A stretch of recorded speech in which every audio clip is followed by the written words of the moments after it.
I want to clarify some of the things I said on this show, and I have been saying about the situation in Ukraine, which is very serious. If I said anything dogmatic, I apologize. I really do. If I stated, I was a little rude to Dave Cyrus, and I apologize. If I stated something with absolute moral and intellectual certitude about Russia, Ukraine, and America, then I am sorry. There are some things I am certain of. And on this show, I try, most of the time I fail, but I try to listen to informed people.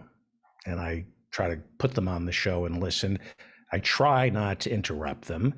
I try to learn. I try to give the audience facts.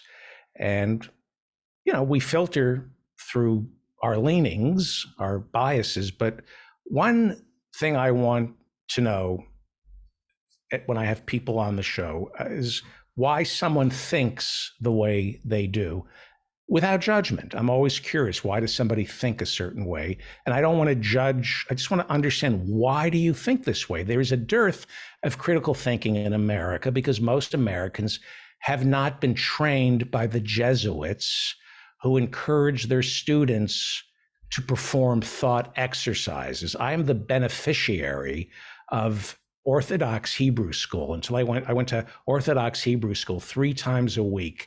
And the Jesuits, I think they were Jesuits, trained me to perform thought exercises.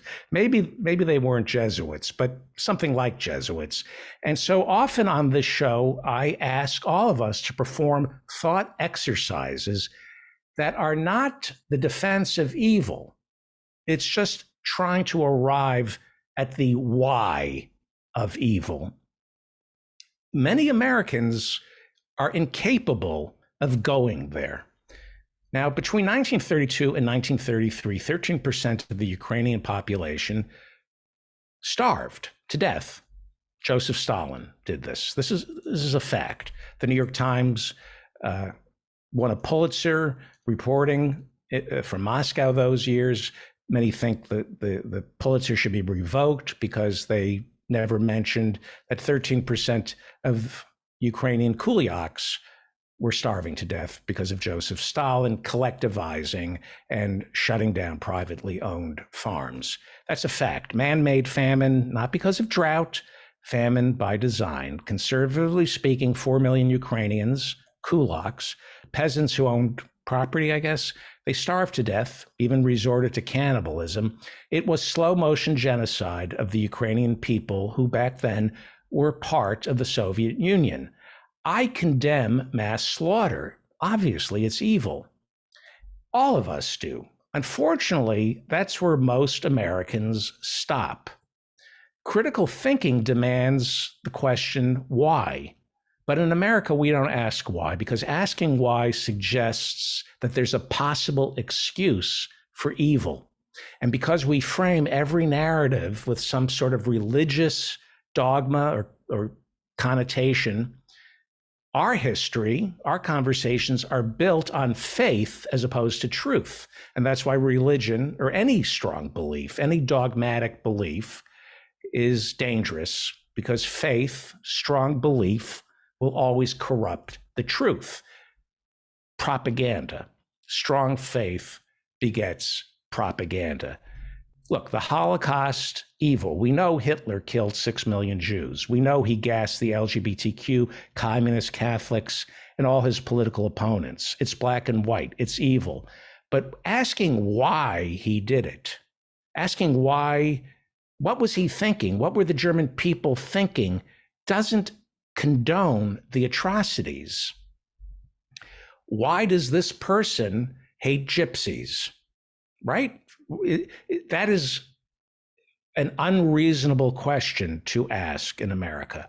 Why did Hitler hate German? Well, he hated Germans. Why did he hate the Jews? And I've been told anti-Semitism is a mental disorder. Racism is a mental disorder. Don't bother searching for the why, because you're dignifying it. It doesn't matter why. Don't dignify it. Why does somebody hate homosexuals? Doesn't matter. It's evil.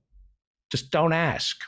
Many Americans fear the why because they're afraid that understanding the why, the roots of this evil, they're afraid that it might possibly lead us down a path towards compassion, understanding, or possibly conversion to that evil. That once you understand Hitler's venality, why he's venal, you will. Don't read Mein Kampf. And we saw this played out after 9/11.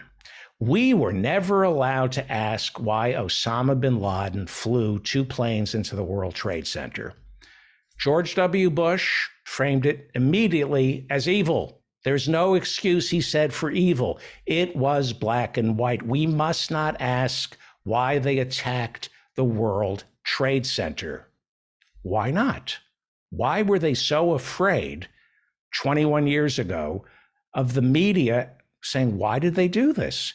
Because in that rubble of Ground Zero, we might unearth the why. And the why might unearth a justification for that deadly attack. Not a good justification, but enough of a justification that could lead some Americans down the path of rooting against America or questioning America. Don't touch it. Do not question why. It's evil. Leave it alone. For the record, I was against 9/11. Okay? All of it. Against it. And the aftermath. And all of the aftermath. I was against 9/11. We didn't deserve it. Okay?